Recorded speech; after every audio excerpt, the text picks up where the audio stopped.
This important interruption is brought to you by ExpressVPN. Protect your money and your identity. Click the link in the description or scan the QR code here to get ExpressVPN right now and save up to 73% on annual plans today. Right, let's get back into it. How much longer can Sir Keir Starmer really cling on? Kemi Badenoch opened up on him again today. Mr. Speaker, does the Prime Minister believe that when an organisation descends into total shambles, the person at the top should resign? Remarkably, he tried to defend what many believe are outright lies about the black hole in the budget. Mr. Speaker, last year they left us with a £22 billion black hole. This year, at the beginning of the process, the OBR did a productivity review on their record in office, and that cost an additional £16 billion that we had to find in the budget. But notwithstanding that, Mr. Speaker, we protected the NHS, waiting times are coming down. Notwithstanding that, we got cutting borrowing at the fastest rate in the G7. So then Kemi gets back up and just says what we're all thinking. Mr. Speaker, no one believes a word that the Prime Minister says. We now know the black hole was fake, her book was fake, her CV was fake, even her chess claims are made up. Just on that, can Rachel Reeves be honest about anything? She claimed that she was a British chess champion. Well, she's been called out for it by a man who was in the England chess team and was at some of the same tournaments that she was at. She wasn't the champion. She came 26th, and at one event she was beaten by her own sister. I mean, honestly. But Kemi carried on. She doesn't belong in the Treasury. She belongs in La La Land. They raised taxes on working people. That £16 billion was to increase benefits to protect them from their backbenchers. He now boasts about removing the two-child benefit cap, but he used to say that it was unaffordable. He even removed the whip from 7 of them for wanting the same thing. He is very happy to throw them under a bus when it pleases him. So I asked the Prime Minister, how did it suddenly become affordable at the very time he needed to save his own skin? Afsaneh Begum, Richard Bergen, Ian Byrne as well. We've got Imran Hussain, Rebecca Long-Bailey, John McDonnell, and of course the now very, very famous Zara Sultana. That's right, he biffed 7 MPs over it. Apart from Zara Sultana, they've all now had the whip restored, but I bet they feel totally vindicated for defying Starmer in the first place. Starmer, like a broken record, in response to all of this criticism, just says this again. They're the same old Tories, the party of child poverty. Oh, honestly. Kemi steams back in. It's not just the head of the OBR who's losing his job. Millions of people have been hung out to dry by their budget. And isn't the truth, Mr. Speaker, that behind it all is a Prime Minister who only cares about one person's job, his own? And then bingo. Immediately after PMQs, another budget lie was revealed. Rachel Reeves, let's remind ourselves, said this. The Conservatives' eco scheme was presented as a plan to tackle fuel poverty. It costs households £1.7 billion a year on their bills. It is a failed scheme, and so I am scrapping it, along with taking other legacy costs off bills. And as a result, I can tell you today that for every family, we are keeping our promise to get energy bills down and cut the cost of living. With £150 cut from the average household bill from April next year. Hang on, because it just emerged, according to the OBR, that Rachel Reeves excluded billions of pounds in wind and solar subsidies from her budget. This will actually add £1 billion to household bills. Like, I wonder how much longer before Sir Keir Starmer just says, look, I've had enough of this. I can't keep going on like this. He should put himself out of his misery and us out of ours. There's nothing more important than keeping your money and your identity safe online. And with so many VPN options available, choosing the right one can be pretty daunting. But this video's sponsor, ExpressVPN, is making the choice easier for GBNews viewers. ExpressVPN is offering up to 73% off, plus 4 extra months free. That's top-level security from just £2.49 a month and you're covered by their 30-day money-back guarantee. So just click the link in this video's description or scan the QR code now. Remember, when you're online, you are often sharing personal data, so hackers can steal your information, your passwords, your photos, and your bank details in just seconds. But ExpressVPN encrypts your connection, making it virtually impossible for hackers to access your personal information. So why choose ExpressVPN?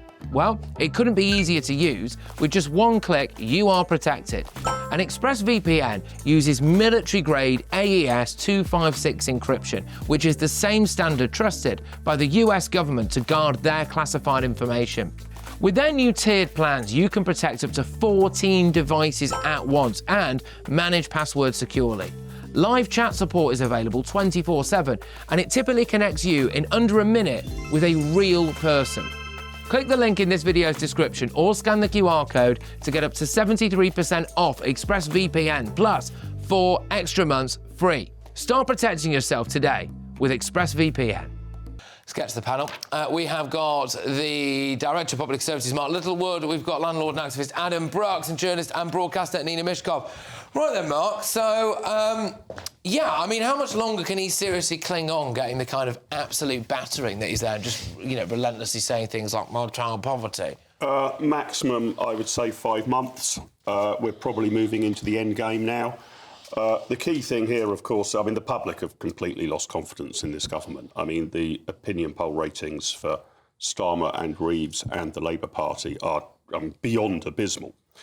The key thing is, have the Labour backbenchers lost faith in him? And I think the answer to that is yes. When will they move? When will they strike? When will they put him out of his misery? And he clearly is in misery. It's not going to be this side of Christmas, is it?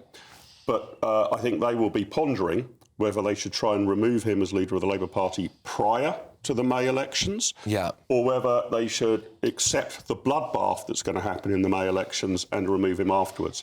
But some Labour MPs are now saying that that bloodbath will be so bad, they will lose so many councillors that they will lose their own foot soldiers who they rely on in their local area. I suspect there will be a move by the Labour Party to remove him before May.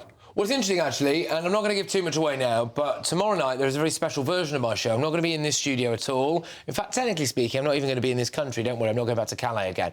But I'm going to go to a part of the country, or part of the world, where it's a Labour stronghold. It's a Labour stronghold, has been pretty much always, and I'm going to be getting their direct reaction all day and into the evening about what they think of Sir Keir Starmer and his budget and these lies. But Adam, just on this then, you know, you see him getting this pounding now. Kemi Badenoch's just there, and she's saying what we're all thinking, I think, which is that no one believes a word he says anymore. No. That's terminal, surely. Look, and all this child poverty, like, you know, that he keeps putting out in that monotone voice that goes right through me. Sometimes I have to turn the telly down because I can't stand his voice. He's using children as a shield because, as Mark said, Ipsos have him as the most unpopular Prime Minister in their records.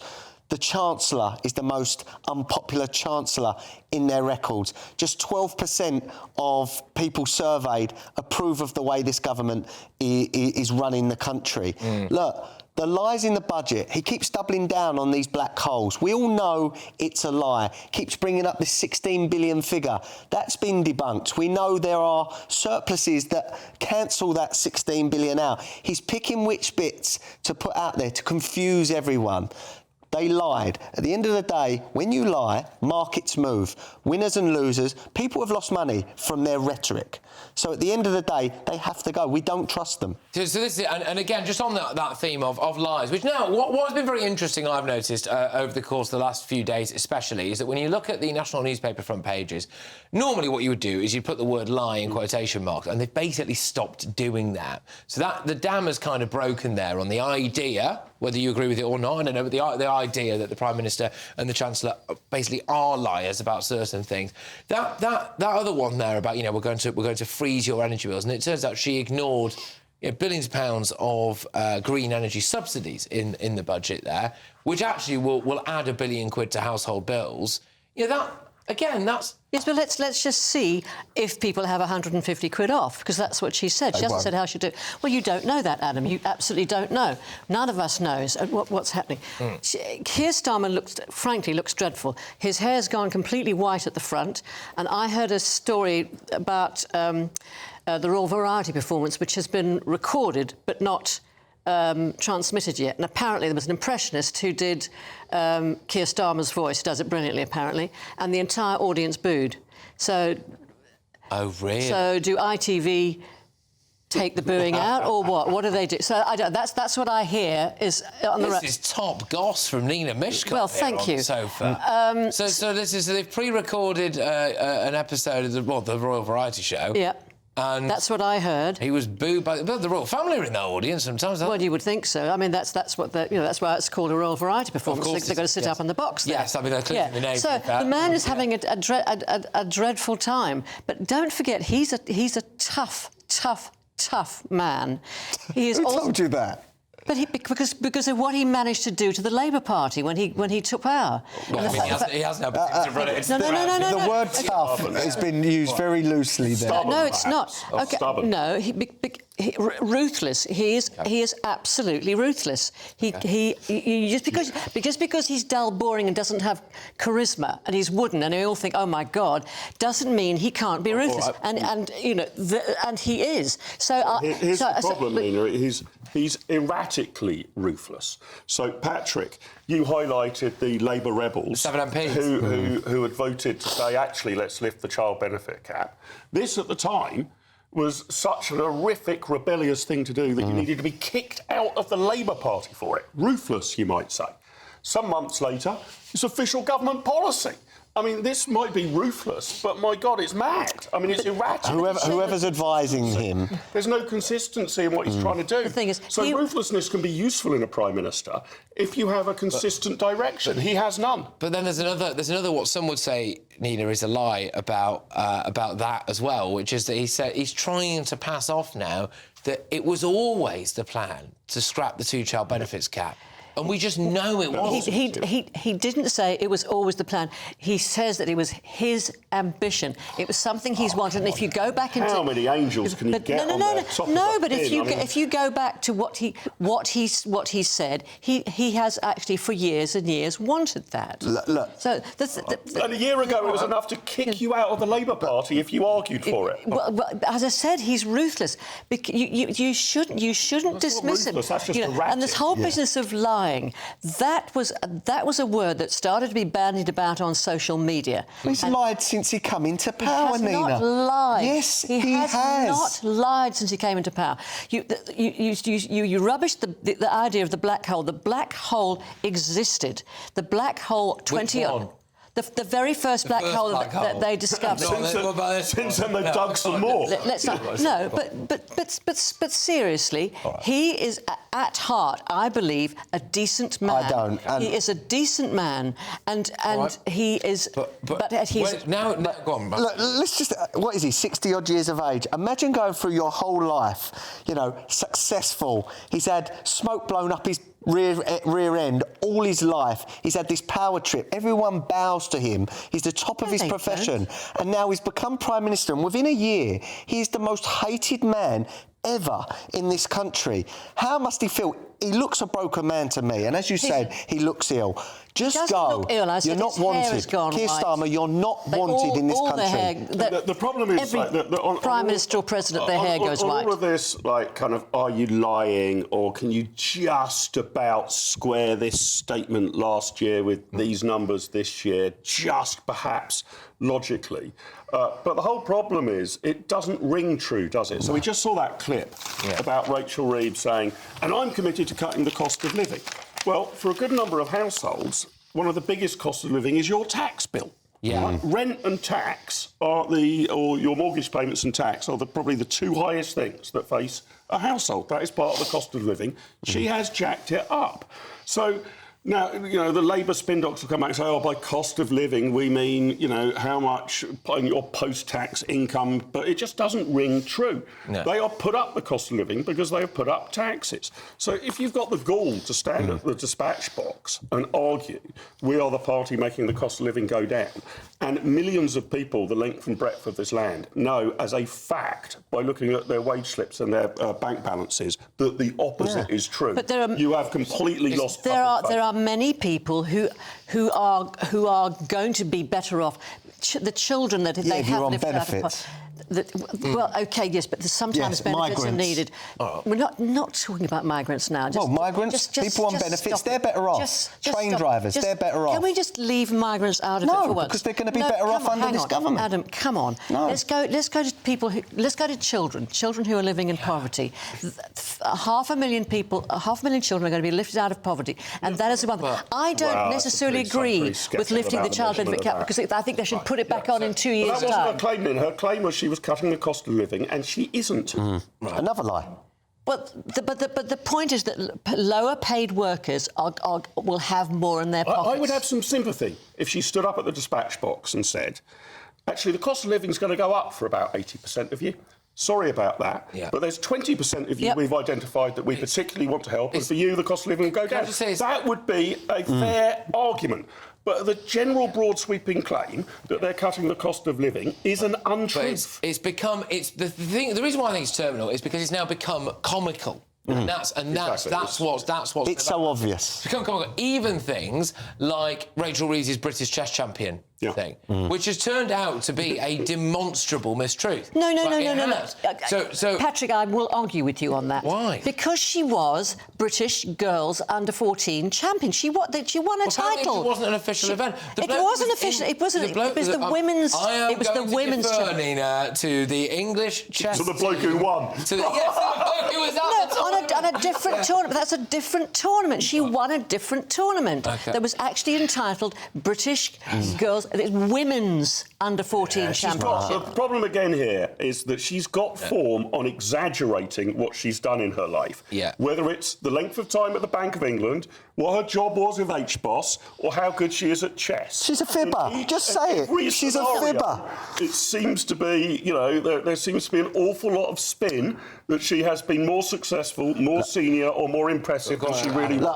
I did a poll on my X account yesterday, and out of 7,500 votes, 94% of people thought this is the most dishonest government of their lifetime. Yes, but you're living in an echo chamber. 94%. The people who follow you are all people who agree with you. Hold on. So that's not a the approval ratings of the government are about the same as Ipsos and Morris. They're the same as Ipsos.